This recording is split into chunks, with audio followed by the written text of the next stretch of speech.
22 जनवरी 2024 इतिहास का वो पन्ना में लिखा जाएगा और ये सब्र का एक फल कहा जाए। 500 वर्षों से भगवान खुद होकर खुद ईश्वर ने 500 वर्ष इंतजार किए कि मेरे सर पे छत कब होगा।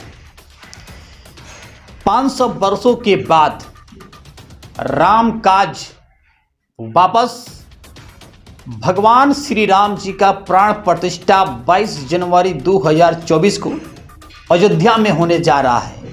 हाल इसकी तैयारी पूरी कर ली गई है। बता दें आपको कि पूरे देश में, हालांकि भारत ऋषि मुनियों और साधु संतों का देश कहा जाता है, लेकिन इसी बीच जहां एक तरफ साधु संतों का मान सम्मान बढ़ता हुआ नजर आ रहा है, अयोध्या में जब से राम मंदिर का निर्माण का कार्य शुरू हुआ है तब से अब जितने भी महान साधु संत हैं, और हालांकि इसी बीच मकर संक्रांति भी है।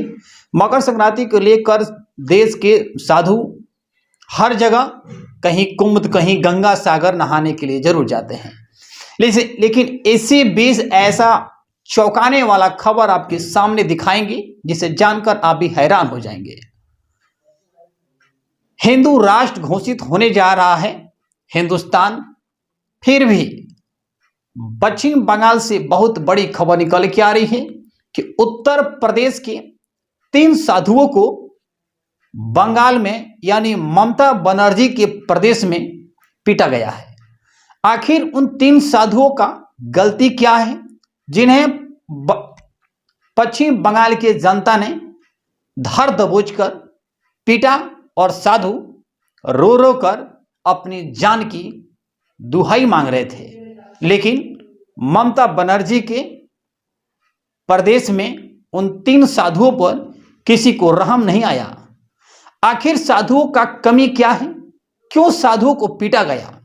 एक तरफ राम लला आ रहे हैं और दूसरी तरफ अपने ही देश में भाषा को लेकर लैंग्वेज प्रॉब्लम, इसलिए साधुओं को पीटा गया, ऐसा ममता बनर्जी के लोगों का कहना है, ऐसा साधु संतों का कहना है। लेकिन पूरी खबर क्या है, मामला क्या है, आपको बताने का प्रयास करता हूं। बहरहाल इस खबर को जरा ध्यान सुनिएगा।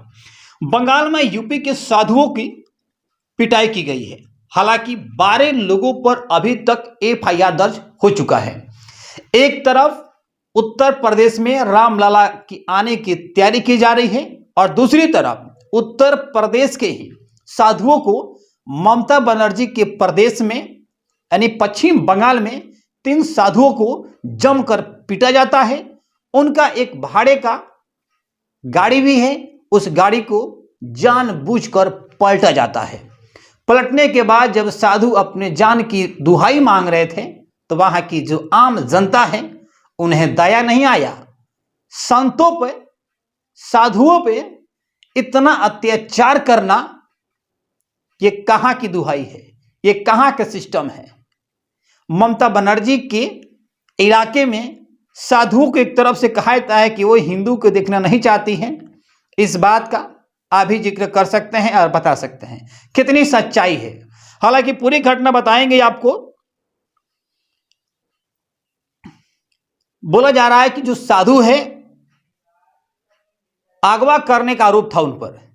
हालांकि पूरी बताएंगे कि पश्चिम बंगाल के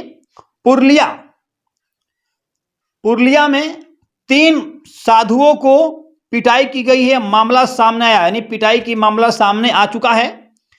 भीड़ ने उनकी गाड़ी में तोड़फोड़ की। हालांकि इतनी भीड़ थी, साधु ने कहा कि लगभग 300 से 400 लोग वहां मौजूद रहे। हालांकि जब पिटाई की गई तो तीनों साधु बेहोश हो गए। अब वो नहीं समझ पाए कि 200 लोग वहां पे, कि 300 लोग है कि 400 लोग हैं। हालांकि मामला जब बेहोश हो गए तो काफी इनका गाड़ी को उलट पलट दिया गया था। हालांकि आप तस्वीर में देख सकते हैं कि कैसे गाड़ी को उल्टा गया, पलटा गया इनका गाड़ी को और उससे पलट दिया गया। तीनों साधु उत्तर प्रदेश के रहने वाले हैं। हालांकि ये मकर संक्रांति के लिए गंगा सागर जा रहे थे। घटना गुरुवार 11 जनवरी दिन गुरुवार को हुआ है। जब गंगा सागर नहाने के लिए भाड़े के गाड़ी में तीनों साधु उत्तर प्रदेश से गंगा सागर नहाने के लिए जा रहे थे। रास्ते में किसी लड़की से एड्रेस पूछे, पता पूछे, लड़की हिंदी नहीं समझ पाई और बंगाल की बात है तो बंगाली उसको चाहिए। अब उसको लगा कि तीनों साधु मेरे पीछा कर रहा है, तीनों साधु मेरे साथ छेड़खानी करेगा, तीनों साधु हो सकता है कि मेरे साथ अभद्र शब्द का प्रयोग किया है। वो लड़की चिल्लाने लगी, चीखने लगी। उसी दौरान कुछ लोग वहां आए और अपनी बंगाली भाषा में वो लड़की कहती कि तीनों साधु मेरे पीछा कर रहा है, छेड़खानी कर रहा है। हालांकि बताया जा रहा है, सूत्रों की हवाले से ये पता चल रहा है कि साधु और लड़की के बीच में जो समस्याएं थी वो लैंग्वेज प्रॉब्लम को लेकर था। तो अपने ही देश में जब लैंग्वेज प्रॉब्लम हो सकता है तो आप बता सकते हैं कि क्या आप अपने जो क्षेत्रीय भाषा है उस भाषा का बढ़ावा देंगे? सही बात है, लेकिन जो हमारा राष्ट्रीय भाषा है उसका भी बढ़ावा देना चाहिए। ये काम सरकार की है और सरकार करे।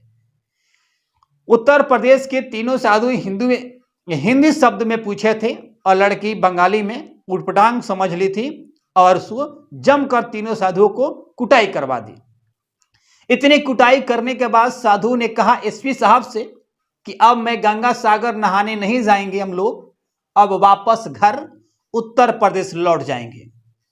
उत्तर प्रदेश बाबा के गढ़ को माना जाता है, योगी आदित्यनाथ का गढ़ है और वहां के 3 साधुओं को पश्चिम बंगाल में जमकर कूटा जाता है। इस पे क्या उत्तर प्रदेश के मुख्यमंत्री योगी आदित्यनाथ क्या एक्शन लेते हैं? हालांकि ममता बनर्जी का साफ तौर पे कहना है कि भाजपा वाले उटपटांग सवाल करते हैं, उटपटांग बात करते हैं, सीधी सीधी बात नहीं करते हैं। हालांकि ऐसा मामला बताया जा रहा है, ममता बनर्जी कह रही है कि भाजपा वाले हमें फंसाने की कोशिश कर रहे हैं, हमारे बंगाल को बदनाम करने की प्रयास कर रहे हैं। हालांकि ऐसा नहीं है। साधु ने साफ तौर से कहा कि लैंग्वेज प्रॉब्लम को लेकर लड़की ने हमें कुटवा दी, गाड़ी पलटवा दी। इसके बाद से हम लोग अब मकर संक्रांति के जो नहाने जा रहे थे गंगा सागर, अब नहीं जाएंगे, घर वापस हमें भेज दीजिए। बहरहाल इस खबर को आप देख रहे हैं तो एक बार जरूर शेयर कीजिएगा। जहां देश में आज और सदियों से देखा जाए, प्राचीन काल से ही हिंदुस्तान में साधु संत महात्मा ऋषि मुनि का देश कहा जाता था। आज भी इनका मान सम्मान है, लेकिन पश्चिम बंगाल में आखिर साधु संतों का मान सम्मान क्यों नहीं रखा गया? लैंग्वेज प्रॉब्लम को लेकर तीनों संतों को क्यों पीटा गया? ये सवाल का जवाब देश की जनता पूछ रही है ममता बनर्जी कि आपके क्षेत्र में, आपके प्रदेश में तीनों साधुओं को आखिर क्यों पीटा गया? क्या गुनाह यही था कि उन साधुओं को बंगाली भाषा नहीं आता था? वो साधु का ये गुनाह था कि हिंदी बोल दिया? वो साधु का आखिर आपके तरफ से क्या गलती थी? आप जवाब दे सकते हैं। देश के तमाम, देश की सामान्य जनता को देश चिल्ला रहा है, देश पुकार रहा है कि ममता बनर्जी 3 साधुओं को जिस प्रकार से पीटा गया है, उनके गाड़ियों को पलटा गया है, ऐसे में देश जवाब चाहता है। क्या आपके क्षेत्र में बंगाली बोलना इतना ही इंपॉर्टेंट है? आपके क्षेत्र में बंगाली बोलना महत्वपूर्ण है? तो फिर आप अपने को क्या समझते हैं? क्या हिंदुस्तान हमारा घर नहीं है? क्षेत्रीय लैंग्वेज को बढ़ावा दीजिए, लेकिन क्या हिंदी भाषा समझना और हिंदी भाषा बोलना, यानी आपके नजर में देखा है तो हिंदी भाषा बोलना ही गुनाह है। हालांकि आप हिंदी भाषा समझ नहीं सकते हैं, जो राष्ट्रभाषा है आप उसका बढ़ावा नहीं देते हैं, आप क्षेत्रीय भाषा की बढ़ावा देते हैं।